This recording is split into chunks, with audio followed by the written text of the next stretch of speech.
On a tous de super idées, pas vrai? Mais soyons honnêtes, combien se transforment vraiment en succès concret? Souvent, ce qui fait toute la différence entre une idée qui cartonne et une qui reste dans un tiroir, ça tient en un seul mot, la planification. Aujourd'hui, on va décortiquer ensemble la méthode pour transformer n'importe quel projet en une réussite bien réelle et mesurable. C'est tellement frustrant, on est d'accord, mais la bonne nouvelle c'est que ça peut s'éviter. Alors voilà le programme. D'abord, on va redéfinir ce que ça veut vraiment dire planifier. Ensuite, on va dérouler un plan d'action en 10 étapes, un vrai passe-partout qui marche pour tous les projets. Et pour finir, on va ouvrir la caisse à outils des méthodes les plus efficaces pour être sûr que tout se passe comme sur des roulettes. Allez, c'est parti. Avant même de parler d'outils, il faut qu'on soit sur la même longueur d'onde sur l'état d'esprit de la planification. Ce n'est pas juste faire une liste de choses à faire, non. C'est bien plus que ça. C'est une vraie discipline qui repose sur 3 actions fondamentales. La toute première action, c'est de décomposer. Imaginez que votre projet, c'est une montagne. On ne la gravit pas d'un seul bond, c'est impossible. On la découpe, on la transforme en une série d'étapes claires, logiques et surtout mesurables. Chaque petite étape de franchie, c'est une petite victoire qui nous rapproche du sommet. On passe d'un objectif qui peut paraître immense à un chemin tout à fait réalisable. Deuxième pilier, organiser. Une fois qu'on a tracé le chemin, il faut préparer son sac à dos. Ça veut dire mobiliser toutes les ressources dont on va avoir besoin. Qui va faire quoi? De quels outils a-t-on besoin? Et la question qui fâche, quel est le budget? Bref, l'organisation, c'est s'assurer qu'on a tout ce qu'il faut sous la main avant même de faire le premier pas. Et enfin, la troisième et dernière action clé, c'est l'ordonnancement. En gros, c'est créer une chronologie. Et petite astuce de pro ici, souvent la meilleure approche, c'est ce qu'on appelle le rétro-planning. On part de la date de livraison finale et on remonte le temps étape par étape. Ça permet de voir tout de suite ce qui dépend de quoi et de s'assurer que tout s'enchaîne sans accroc. Donc voilà, c'est vraiment ça qu'il faut retenir. La planification, c'est le pont. Le pont entre une idée un peu abstraite, un objectif, et la réalité du terrain. Des actions concrètes menées par les bonnes personnes, avec les bons outils, et surtout au bon moment. C'est la machine qui transforme une vision en quelque chose de palpable. Bon, maintenant que la théorie est claire, on passe à la pratique. Voici une feuille de route universelle, un plan en 10 étapes qui va vous permettre de structurer n'importe quelle action commerciale, que ce soit lancer un produit, organiser un salon ou quoi que ce soit d'autre. Ok, les 5 premières étapes, ce sont les fondations. Si elles sont solides, tout le reste suivra. On commence par l'étape 1, la cible. C'est la base de tout. À qui on s'adresse précisément? Sans ça, on tire dans le vide. Étape 2, les objectifs. Qu'est-ce qu'on veut atteindre exactement? Et là, on utilise la fameuse méthode SMART, des objectifs spécifiques, mesurables, atteignables, réalistes et définis dans le temps. Ça évite de naviguer à vue. Troisièmement, on choisit ses armes, les outils. Puis on passe au comment. On liste absolument toutes les tâches à accomplir. Enfin, étape cruciale, on constitue l'équipe, on rassemble les bonnes personnes. Les 5 étapes suivantes nous font basculer dans l'action pure et l'optimisation. D'abord, on répartit le travail, le fameux « qui fait quoi ». Ensuite, on affecte les moyens, c'est-à-dire l'argent et le matériel. L'étape 8, c'est le cœur du réacteur, la coordination. On suit tout en temps réel pour être sûr que ça avance comme prévu. Une fois que c'est fait, on ne s'arrête pas là. On doit évaluer les résultats, froidement, en comparant ce qu'on a obtenu aux objectifs de départ. Et l'étape 10, peut-être la plus importante pour l'avenir, corriger et améliorer. On apprend de nos succès et nos erreurs pour que la prochaine fois on soit encore meilleur. C'est ça, la fameuse boucle d'amélioration continue. C'est bien d'avoir un plan, mais il faut les bons outils pour le mettre en musique.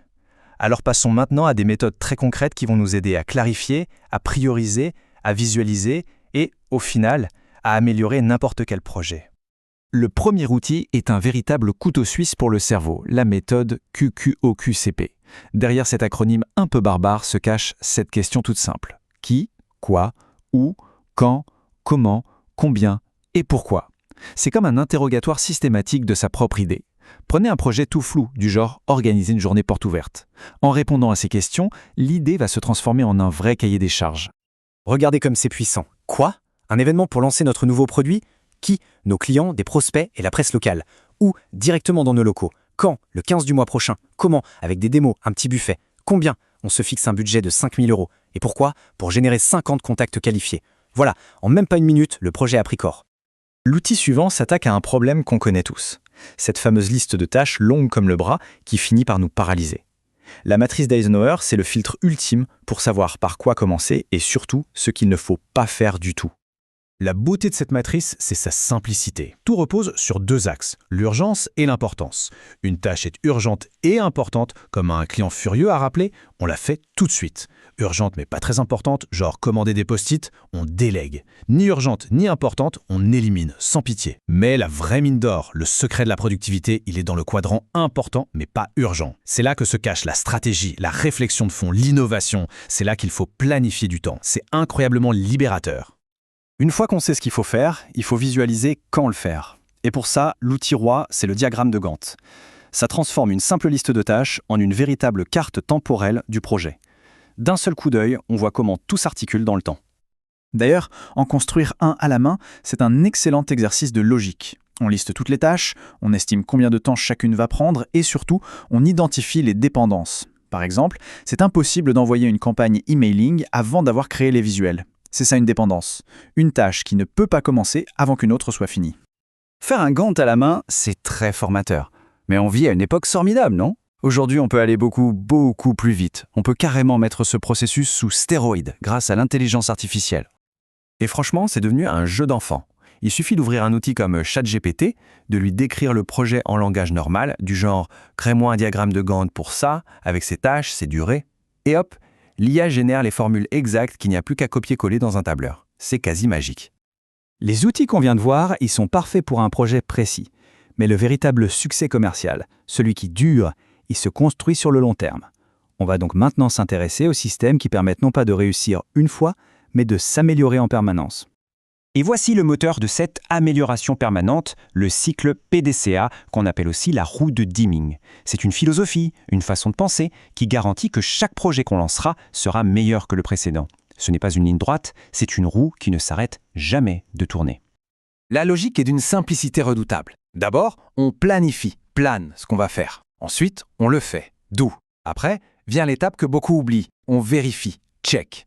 On mesure les résultats, on compare avec ce qui était prévu. Et enfin, on agit. Acte. On corrige ce qui n'a pas marché et on standardise ce qui a bien fonctionné avant de repartir pour un nouveau tour. C'est une boucle d'apprentissage sans fin.